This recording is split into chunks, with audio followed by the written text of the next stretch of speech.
우리는 계속해서 주님이 가르쳐 주신 주기도문을 시리즈로 설교를 나누면서 은혜를 누리고 있습니다. 주님이 가르쳐 주신 이 주기도문은 55개의 단어밖에 되지 않는 짧은 기도입니다.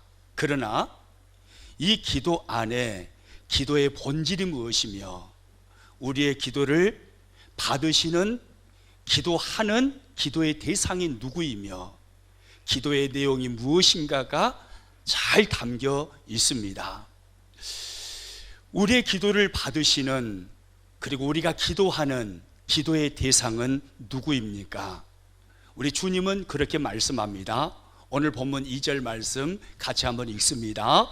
예수께서 이르시되 너희는 기도할 때 이렇게 하라 아버지여. 주기도문을 가르쳐 주시면서 예수님은 아버지여 라는 단어를 가장 먼저 사용하십니다. 우리의 기도를 받으시고 우리가 기도하는 기도의 대상이 아버지라는 의미이죠. 여기에 기록된 아버지라는 단어는 헬라어로 파테르라는 단어인데 기억나시죠? 이 단어는 권위적인 무서운 아버지의 이미지가 아닙니다. 친밀한 아빠의 이미지입니다. 그러므로 하나님은 친밀한 아빠이시기에 우리를 아십니다. 우리를 이해하십니다. 우리를 품기를 원하시고 우리를 안으시기를 원하십니다.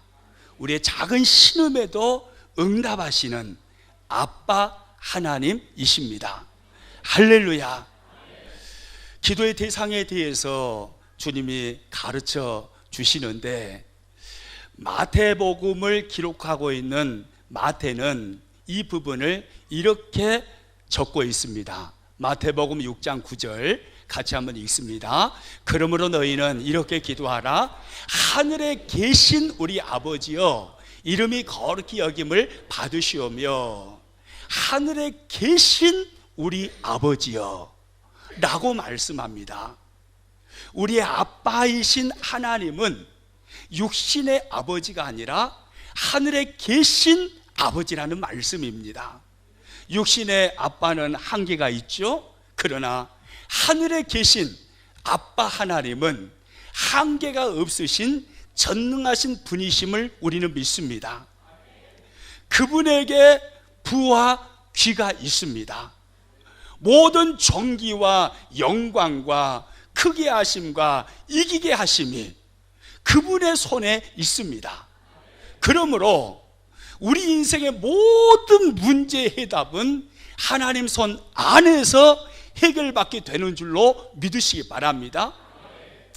주님은요, 기도의 대상에 대해서 말씀하신 후에 첫 번째 기도의 내용을 말씀하셨습니다. 지난번에 우리가 나눴던 말씀이죠. 첫 번째 기도의 내용이 무엇인가요? 2절 말씀 다시 한번 읽습니다. 예수께서 이르시되 너희는 기도할 때에 이렇게 하라. 아버지여 이름이 거룩히 여김을 받으시오며. 예수님께서 가르쳐 주신 첫 번째 기도의 내용은 아버지의 이름이 거룩히 여김을 받으시기를 위하여서 기도하는 것입니다. 이게 무슨 의미입니까?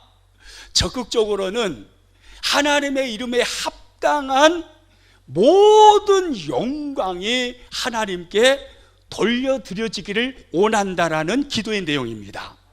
소극적으로는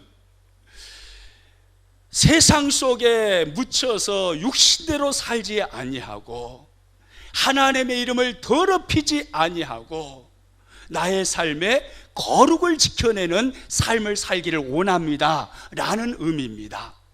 여러분, 하나님은 본질적으로 거룩하신 분이십니다. 그러므로 우리가 어떻게 사느냐와 관계없이 하나님은 거룩하신 하나님이십니다. 그런데 알아야 할 것은요, 하나님의 백성들이 어떻게 사느냐, 이것에 따라서 세상 속에서 하나님의 이름이 거룩히 여김을 받기도 하고 하나님의 이름이 모독을 받기도 한다라는 거예요. 그러므로 우리는 거룩한 삶을 살아내려고 몸부림을 쳐야 하는 것입니다. 그래서 예수님은요, 마태복음 5장 16절에서 이렇게 말씀을 하십니다. 이같이 너희 빛이 사람 앞에 비치게 하여 그들로 너희 착한 행실을 보고 하늘에 계신 너희 아버지께 영광을 돌리게 하라. 너희 빛이 사람 앞에 비치게 하라는 거예요. 하나님의 이름에 합당한 거룩한 삶을 살아내라는 것입니다. 그래서 세상 사람들이 하나님께 영광을 돌릴 수 있도록, 하나님의 이름이 세상 속에서 드러날 수 있도록 너희가 거룩한 삶을 살아내라고 주님이 말씀을 하십니다. 그러나 반대로 그리스도인들이요, 거룩한 삶을 살지 못하고 그리스도인들이 지저분한 삶을 산다. 그러면요, 하나님의 이름이 그리스도인들을 통해서 모독을 받으시는 겁니다. 그래서 바울은요, 로마서 2장 24절에서 이렇게 말씀합니다. 기록된 바와 같이 하나님의 이름이 너희 때문에 이방인 중에서 모독을 받는도다. 하나님의 이름에 합당하게 살지 못하는 지저분한 삶을 살아가는 그리스도인들 때문에 하나님의 이름이 세상 속에서 모독을 받는다는 거예요. 여러분, 왜 오늘날 전도의 문이 닫혀졌을까요? 왜 우리 교회 갑시다 하면 사람들이 교회를 안 나올까요? 왜 전도가 안 될까요? 여러 가지 이유가 있겠지만 중요한 이유, 그리스도인들이 거룩을 살아내지 못했기 때문입니다. 우리는 이것을 인정해야 돼요. 오늘 아침에요, 일부 예배 끝나고 우리 교회 꽃밭이 너무 아름답잖아요. 우리 교회 앞에 2여전도에 3여전도에도 참 꽃밭을 아름답게 가꾸었고, 저 비전을 뒤뜰 4여전도에 5여전도에가 가꾸는 꽃밭도요, 얼마나 아름다운지 몰라요. 일부 예배 마치고 비전홀 뒤쪽에 있는 그 꽃밭을 바라보았어요. 거기 이 탁자에 앉아서 꽃밭을 보고 있는데, 야, 나비가 날라왔더란게요. 나비가 날라와서요, 나비가 꽃에 앉아 있어요. 벌들이 날아왔어요.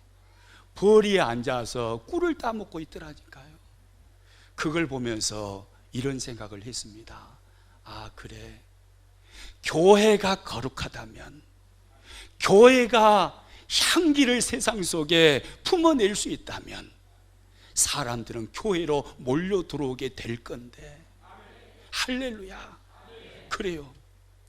하나님의 백성들이 거룩한 삶을 살아갈 때 세상은 하나님의 백성들의 모습을 보면서 감동을 받고, 교회를 바라보면서 감동을 받게 되고 교회로 몰려 들어오게 되는 것입니다. 우리는 하나님의 이름에 합당한 거룩한 삶을 살아내는 그리스도인이 되어야 할 줄로 믿습니다. 오늘은요, 기도의 내용 두 번째, 예수님께서 가르쳐 주신 기도의 내용 두 번째에 대해서 말씀의 은혜를 함께 나누기를 원합니다.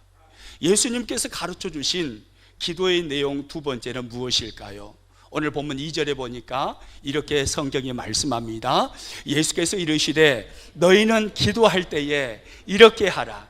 아버지여, 이름이 거룩히 여김을 받으시오며 나라가 임하시오며. 할렐루야. 나라가 임하시오며. 이것이 예수님께서 가르쳐 주신 기도의 내용 두 번째입니다. 여기서 말하는 나라는 세상 나라를 말할까요? 하나님의 나라를 말할까요? 어떻게 그렇게 잘 아세요? 우리 평안교회 식구들은요, 너무너무 잘 알아요. 제가 설교를 할 이유가 별로 없을 것 같아요. 하나님의 나라 맞아요. 하나님의 나라가 임하기를 위해서 기도하라는 거예요. 하나님, 내 인생에 하나님의 나라가 임하게 하여 주옵소서.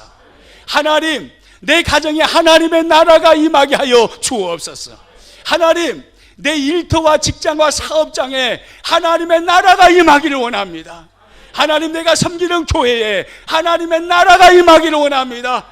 주여, 순천 땅에 하나님의 나라가 임하기를 원합니다.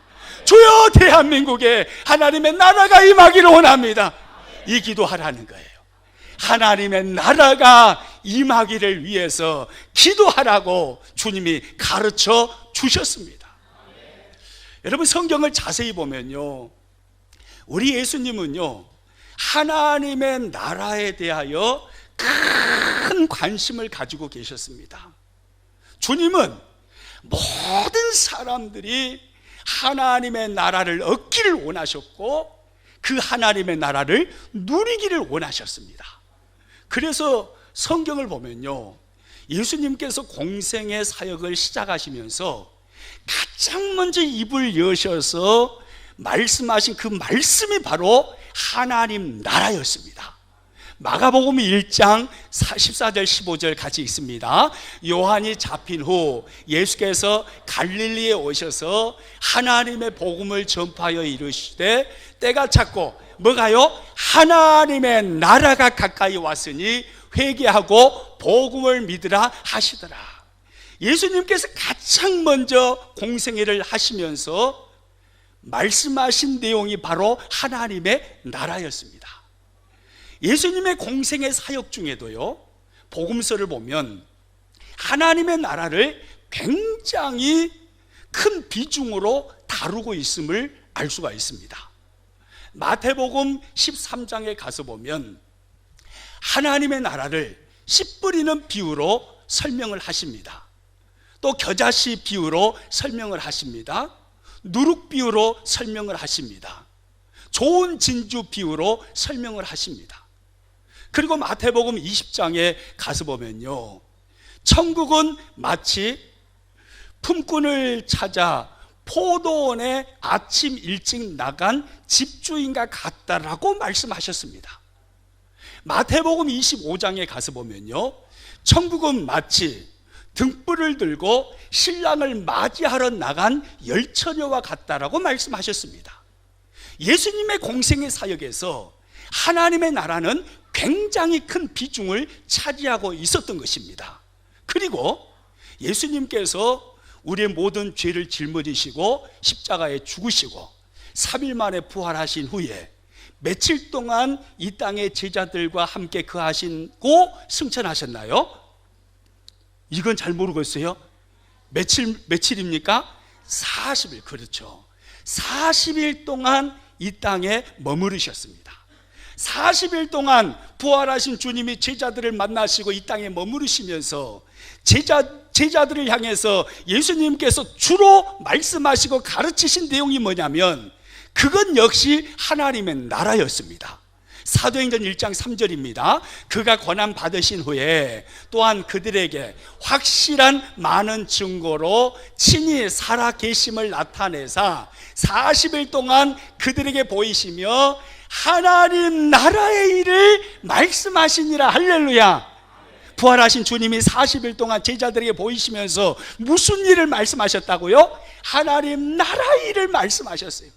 그러니까 예수님은요, 하나님의 나라에 큰 관심을 가지고 계셨던 것입니다. 오늘 본문에 와서도 마찬가지예요. 예수님께서 제자들에게 기도를 가르치시면서 두 번째 기도의 내용 역시 하나님의 나라에 대해서 말씀하십니다. 오늘 본문 2절 말씀 다시 한번 읽습니다. 예수께서 이르시되 너희는 기도할 때에 이렇게 하라. 아버지여, 이름이 거룩히 여김을 받으시오며 나라가 임하오시며 하나님의 나라가 임하기를 위하여 기도하라는 거예요.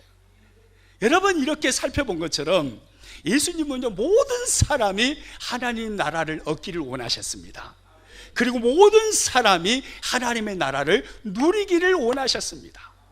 그렇다면 예수님께서 그렇게 큰 관심을 가지고 계셨던 하나님의 나라는 무엇일까요? 하나님의 나라는 무엇을 말하는 걸까요? 이 하나님의 나라라고 말할 때 이 나라라는 이 단어의 헬라어 언어가요, 바실레이아입니다. 이 바실레이아라는 이 단어는 영토를 의미하는 단어가 아닙니다. 영토가 아니에요. 뭐라고 써졌습니까? 다스림이요, 주권을 말하는 것입니다. 그러니까 하나님의 나라라는 것은 예수님의 통치와 다스림을 받고 있는 바로 그곳이 바로 하나님의 나라라는 거예요. 영토의 개념이 아닙니다.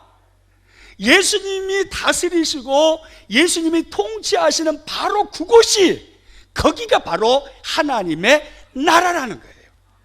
이 하나님의 나라의 개념은 통치 개념을 말하고 있는 것입니다. 여러분, 하나의 국가, 나라가 형성되려면 세 가지 갖춰야 할 요소가 있습니다. 무엇인지 혹시 아십니까? 국민, 영토, 주권, 이 세 가지가 있어야 나라가 되는 것입니다. 국민, 영토, 주권입니다. 그런데 국민도 있고 영토도 있어요. 그러나 주권이 없어요. 그러면 나라가 되나요? 안 되나요? 나라가 안 되는 것입니다. 예를 들어서 일제 36년 동안 일본의 그 식민지 그 아래에서 우리 민족이 생활을 했습니다. 일본 치하에 있을 때, 그때 영토는 있었습니까? 없었습니까? 영토 있었어요. 국민은 있었어요? 없었어요? 국민이 있었어요. 그런데 나라를 잃었다라고 말을 합니다. 왜 그렇죠? 뭘 빼앗겨 버렸어요? 주권을 빼앗겨 버린 거예요. 국민도 있고 영토도 있는데 주권을 빼앗겨 버린 것입니다. 그래서 나라를 잃어버렸다라고 말하는 거예요. 하나님의 나라의 개념은요, 영토의 개념이 아니에요. 하나님의 다스림, 하나님의 통치, 하나님의 주권, 바로 주권 개념인 것입니다. 여러분, 독도 아시죠? 독도는 누구 나라 땅입니까? 독도는 누구 나라 땅이에요? 독도는 우리 땅 이러잖아요. 독도는 우리 땅이에요. 우리 땅. 일본 사람들이 아무리 저그들 땅이라고 해도 저그들 땅이 돼요? 안 돼요? 안 돼요. 안 돼요. 역사적으로나 현실적으로나 독도는 엄연한 우리 땅이에요. 왜 우리 땅인가요? 왜 그런가요? 대한민국의 통치가 그 독도에서 이루어지고 있기 때문에 독도는 우리 땅인 거예요. 하나님의 나라는 영토가 아니에요. 하나님의 통치가 이루어지는 그곳이 하나님의 나라입니다. 여러분의 가정에 하나님의 통치가 이루어지고 있나요? 그렇다면 그곳이 바로 하나님의 나라입니다. 여러분의 직장과 사업장에 하나님의 통치가 이루어지고 있습니까? 그렇다면 그곳이 바로 하나님의 나라입니다. 여러분, 우리 교회에 주권을 가지신 주님이, 왕 되신 주님이 교회를 다스리시고 통치하고 계시나요? 그렇다면 이곳이 하나님의 나라입니다. 하나님의 나라는 주님의 통치입니다. 그러면 하나님의 나라는 언제 임하였을까요? 역사적으로 보면요, 이 하나님의 나라는 예수님께서 십자가에 오르셔서 우리의 모든 죄의 문제를 해결하시고 3일 만에 부활하셔서 어둠의 권세의 머리를 박살내신 그 이후에 하나님의 나라가 임하였습니다. 예수님이 이 땅에 오시기 전에 이 세상을 지배하는 세력은 악의 세력이었습니다. 어둠의 세력이었습니다. 왜요? 저와 여러분이 범죄한 죄 때문입니다. 인류의 죄로 인해서 어둠의 세력이 세상의 신이 되어 있었습니다. 그래서 모든 인류는 어둠의 세력의 지배를 받고 산 것입니다. 그러나 하나님의 아들이신 우리 주 예수 그리스도께서 이 땅에 왕으로 찾아오셨습니다. 그리고 우리의 모든 죄의 짐들을 예수님이 십자가에 가지고 오르셔서 십자가의 죽으심으로 죄의 싹은 사망이라, 십자가의 죽으심으로 우리의 모든 죄의 문제를 해결해 주셨습니다. 죽으신 후 3일 만에 다시 살아나셨어요? 안 살아나셨어요? 살아나셨습니다. 살아나셔서 어둠의 권세의 머리를 박살내시고 예수님이 승리하셨습니다. 죄의 권세 속에서 우리를 건져내시고 어둠의 권세를 박살내시고 승리하심으로 하나님의 나라가 이 땅에 임하게 된 것입니다. 그래서 누구든지 예수님 안에 있으면 죄의 지배를 받지 않습니다. 어둠의 지배를 받지 않습니다. 죄로부터 자유케 된 것입니다. 이건 역사적인 이야기고요. 근데 개인적으로 하나님의 나라는 언제 임했을까요? 저와 여러분 개인적으로는요, 내가 예수님을 구원의 주님으로 영접하고 주님이 나의 구주가 되십니다, 내 인생의 주인, 나의 왕이십니다, 이렇게 고백하고 예수님을 내 마음의 구주로 영접한 직후에, 예수님을 영접해서 하나님의 자녀가 된 직후에, 그때 하나님의 나라가 우리 가운데 임한 것입니다. 그래서 예수님은요, 마태복음 몇 장인가요? 12장 28절에 가서 보면 예수님은 하나님의 나라가 이미 너희 가운데 임했다라고 말씀합니다. 같이 한번 읽어봅니다. 그러나 내가 하나님의 성령을 힘입어 귀신을 쫓아내는 것이면 하나님의 나라가 이미 너희에게 임하였느니라. 할렐루야. 하나님의 나라가 나중에 임할 것이라고 말씀합니까? 이미 임했다고 말합니까? 이미 임했어요. 저와 여러분 예수님을 구원의 주님으로 믿으십니까? 진정으로 저와 여러분의 구주는 예수님이 되십니까? 그걸 믿고 있다면 하나님의 나라는 이미 우리 가운데 임하였습니다.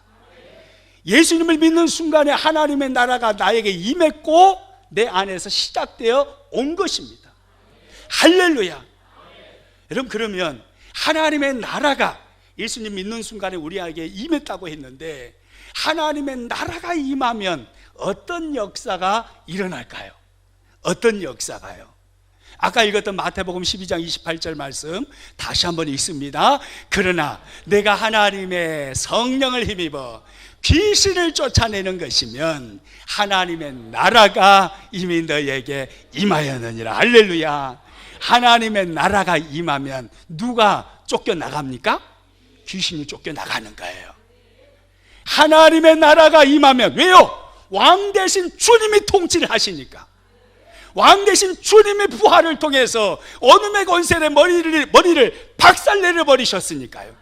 승리자이신 주님이 통치하니까 어둠의 권세가 쫓겨나가는 것입니다. 귀신이 쫓겨나가는 것입니다. 병든 자가 치료를 받게 되는 것입니다. 어둠의 세력들이 쫓겨나가는 거예요. 할렐루야. 한마디로 말하면 하나님의 나라가 나에게 임하면 회복의 역사가 일어나게 되어 있다는 거예요. 아무리 망나니 같은 삶을 살았던 사람도요, 예수님을 믿어서 하나님의 나라, 주님의 통치가 이루어지는 하나님의 나라가 나에게 임하면 반드시 회복의 역사가 일어나게 되어 있습니다. 여러분 믿으시기 바랍니다. 그래서요, 바울은요, 고린도전서 4장 20절에서 이렇게 말씀을 합니다. 같이 읽습니다. 하나님의 나라는 말에 있지 아니하고 오직 무엇에 있어요?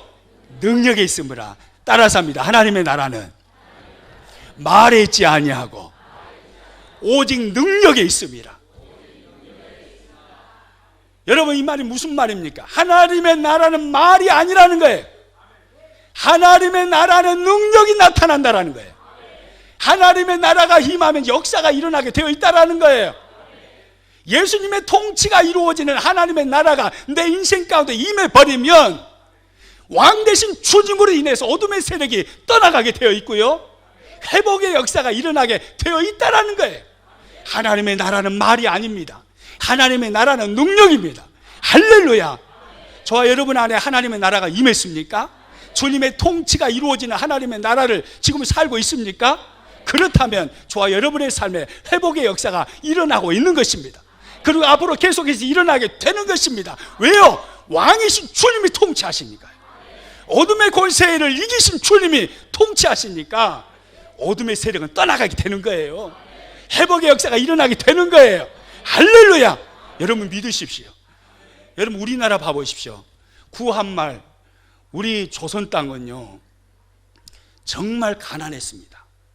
비참할 정도로 가난했습니다. 20세기 초만 해도요 기록에 의하면 이 구한말 이 나라는 탐관 오리들이 부정부패를 일삼는 나라였습니다. 그리고요 음란과 음주 그리고 도박 본 부인을 놔두고 첩을 드리는 축첩제도, 지금도 첩을 드리는 사람 있나요? 혹시 여기 계시는 남성들 중에 첩 거닐고 계신 분? 아무도 없죠. 네. 옛날에는 있었어요, 축첩제도가. 그리고 여인과 어린아이의 인권이 유린되었습니다. 얼마나 악이 성행했던 나라였는지 모릅니다. 소망이 없던 나라가 바로 구한말 조선입니다. 그런데 이 소망 없는 나라에 선교사님들을 통해서 복음이 들어왔습니다. 하나님의 나라가 이 땅에 임한 겁니다. 소망이 없는 이 나라에, 어둠의 세력이 지배하고 있는 것 같은 이 나라에 복음을 통해서 하나님의 나라가 임한 거예요. 그랬더니 이 나라가 회복됐습니까? 안 됐습니까? 놀랍게 회복됐어요. 할렐루야. 가난이 사라졌잖아요. 경제 대국이 되었잖아요.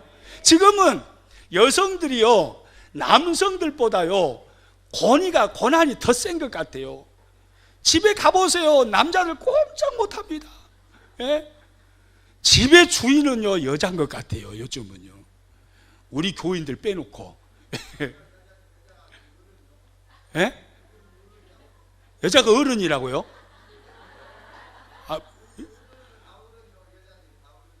요즘은 여자가 어른 돼버렸습니까? 아무튼요 이렇게요 나라의 분위기가, 생활 습관이, 그 환경이 완전히 바뀌어버린 이유가 어디에 있을까요? 바로 하나님의 나라가 임했기 때문이에요. 선교사님들이 이 땅에 복음을 심어서 하나님의 나라가 이 땅에 임하니까 어둠의 세력들이 떠나간 거예요. 가난이 쫓겨나간 거예요. 할렐루야. 여러분 하나님의 나라가 임하면 회복의 역사가 일어나게 되어 있습니다. 저와 여러분 예수님 믿고 하나님의 나라가 이미 우리 안에 임했죠. 시작되었죠. 주님의 통치를 받고 살아가시죠. 그러면 아마 곰곰이 생각해 보십시오. 저와 여러분 삶 속에 놀라운 회복의 역사가 이미 일어났습니다. 그리고 지금도 그 회복의 역사는 일어나고 있습니다. 앞으로도 계속해서 회복의 역사는 일어나게 될 것입니다. 왜요? 주님이 통치하시니까요. 믿으시기 바랍니다.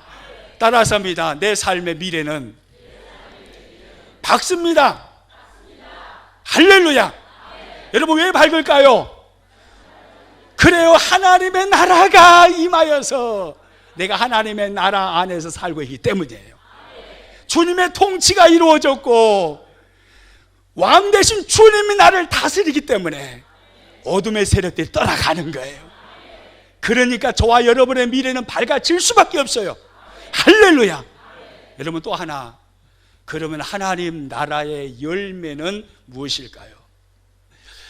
예수님의 통치가 이루어지는 이 하나님의 나라, 이 하나님의 나라 안에 살면 우리 그리스도인들은 어떤 열매 맺는 삶을 살아가게 될까요?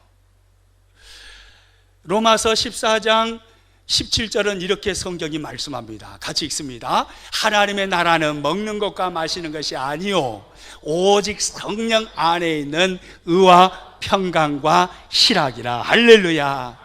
하나님의 나라의 열매는 이거라는 거예요. 하나님의 백성들에게 이 열매가 나타나게 되어 있다라는 거예요. 하나님의 나라는 먹는 것과 마시는 것이 아니요 오직 성령 안에서 의와 평강과 희락이라. 여러분 믿으시기 바랍니다. 무슨 말입니까? 성령님과 친밀한 관계 속에서 성령님의 지배를 받으면서 하나님 나라 안에 살게 되면 하나님의 백성들에게 맺어지는 열매가 있는데 그 열매가 바로 의의 열매요, 평강의 열매요, 희락의 열매라는 거예요. 하나님의 사람들이요 주님의 통치를 받으면서 하나님의 나라를 살아요. 그러면 자연스럽게 의의 삶을 살아가게 되어 있습니다. 왜요? 이게 열매니까요. 자연스럽게 의의 삶을 살아가게 되어 있으면서 세상 속에서 빛이 되어지고 예수님의 좋은 편지가 되는 것입니다. 하나님을 영화롭게 하는 삶이 되는 것입니다. 자연스럽게 그렇게 되어 있어요. 그리고 또 하나님의 나라가 임하면 평강의 열매가 맺혀집니다. 여러분 이 평강이라는 단어가요 정말 중요한 단어인데요, 이 평강이라는 이 단어는 헬라어로는 에이레네입니다. 그리고 이 단어를 히브리어 구약성경 히브리어에서 찾아보니까 히브리어로는 토브입니다. 그리고 이 단어의 한글 의미는 뭐죠? 행복이 행복. 할렐루야. 따라서 합니다. 오메오메. 좀 크게 좀 해보세요. 오메오메. 행복의 답이 여기 있었구만. 할렐루야. 다시 한번요. 오메오메. 행복의 답이 여기 있었구만. 행복의 답이 여기 있는 거예요. 사람들은요 행복의 파란새를 찾아서 물질을 구합니다. 건강을 구합니다. 거기에 행복의 답이 있는 게 아니에요. 행복의 답은 여기에 있어요. 예수님의 통치를 받는 것, 이것이 행복의 답이에요. 주의 품에 안겨서 주님의 통치를 받게 되면 인생은 행복하게 되어 있습니다. 왜요? 하나님 나라의 열매가 평강이요 행복이기 때문이에요. 자연스럽게 행복해지게 되어 있습니다. 주님의 품을 떠나면 떠날수록 행복은 멀어지게 되어 있어요. 이게 정확한 답이에요. 왜요? 하나님의 나라의 열매가 평강이고 행복이기 때문에. 행복의 답은 여기에 있는 거예요. 여러분 믿으시기 바랍니다. 저는 우리 평안교회 식구들이요 대한민국에 있는 교회들 중에서 평안교회 성도들이 가장 행복하기를 축복합니다. 가장 얼굴 때깔이 좋아지기를 축복합니다. 할렐루야. 날마다 싱글벙글 하기를 축복합니다. 할렐루야. 어디 기분 나쁘세요? 싱글벙글 하라니까. 저는 우리 평안교회 식구들이요 진짜 가장 행복하기를 원해요. 그 행복을 누리는 비결이 있어요. 주님의 통치를 받으며 사는 겁니다. 그리스도인이어도요 주님의 통치를 받지 않으면 행복하지 않아요. 예수님 다음 주일날 제가 교회에 잘 찾아와 가지고 꼭 주님께 인사하고 예배할 테니까 오늘 예배 끝나면 절대 저를 따라오지는 마십시오.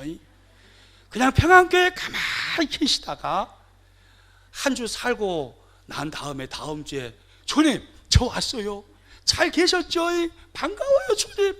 이러면 저 만나주시고 절대 저 따라오지 마세요. 이러면 행복이 있을까요 없을까요? 행복이 없어요. 주님 나와 함께 하옵소서. 내 삶 구석구석에 주님이 동행하여 주옵소서. 주님이 구석구석마다 섭리하여 주시고 주님이 나를 통치하여 주옵소서. 내 사업장을 통치하여 주시고 내 가정을 통치하여 주시고 내 자녀들을 통치하여 주시고 내 모든 삶의 영역을 주님이 왕이 되셔서 통치하여 주옵소서. 이렇게 기도하면서요 주님과 늘 가까이 그렇게 신앙생활하면 행복해지게 되어 있습니다. 할렐루야. 우리 평안교회 식구들이 그렇게 살아서 행복의 대명사가 될 수 있기를 축복합니다. 그리고 또요, 말씀을 보니까요, 하나님의 나라가 임하면 맺어지는 또 하나의 열매가 있어요. 그 열매가 뭐죠? 희락이에요. 희락이 뭔가요? 기쁨이에요? 즐거움이에요? 환희예요? 내 인생이 춤을 춘다는 거예요. 주님의 통치를 받으면 이렇게 사라진다는 거예요.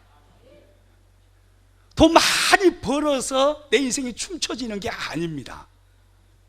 주님의 통치를 세밀하게 받으면서 우리가 신앙생활을 하게 되면, 그러면 자연스럽게 주님의 환희가 밀려 들어오는 거예요. 기쁨과 즐거움이 막 밀려 들어오는 거예요. 내 인생 그냥 막 춤춰지는 거예요. 통치를 받으면 되는 거예요. 누구의 통치요? 주님의 통치요. 할렐루야. 이게 하나님 나라가 임재함으로 나타나는 열매예요. 말씀을 맺겠습니다. 예수님은 주기도문의 두 번째 내용으로서 우리들에게 나라가 임하시오며 이것을 가르쳐 주셨습니다.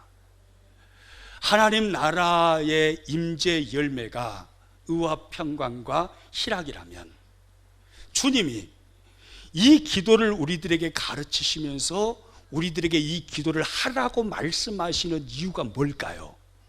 왜 이 기도를 하라고 그러실까요? 그건요, 이거예요. 내가 너에게 의의 삶을 주고 싶다는 거예요. 내가 너에게 평강의 삶, 행복의 삶을 주고 싶다는 거예요. 내가 너에게 희락, 기쁨, 즐거움, 춤추는 인생, 이것을 주고 싶다는 거예요. 이 삶을 주고 싶은데, 그러려면 너는 하나님의 나라를 구해서 하나님의 나라가 나에게 임하시오며, 그래서 하나님의 나라의 통치를 받고 주님의 통치를 받고 하나님의 통치를 받으며 살아야 된다는 겁니다. 바로 이 말씀이에요. 저와 여러분, 우리의 신앙생활, 주님의 통치를 받는 신앙생활 될 수 있기를 축복합니다. 그래서 우리 평안교회 식구들 얼굴이 언제나 때깔나시기를 축복합니다. 한국교회 성도들 중에 가장 얼굴이 밝은 성도들, 그러면 순천 어디 교회요?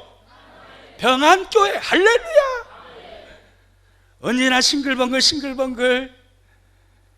건강해도 싱글벙글, 아파도 싱글벙글, 돈 많이 벌어도 싱글벙글, 돈 못 벌어도 싱글벙글, 언제나 싱글벙글한 사람이 가득한 교회, 어디 교회요? 순천 평안교회. 할렐루야. 우리 그렇게 신앙생활 했으면 참 좋겠어요. 우리 찬양하겠습니다.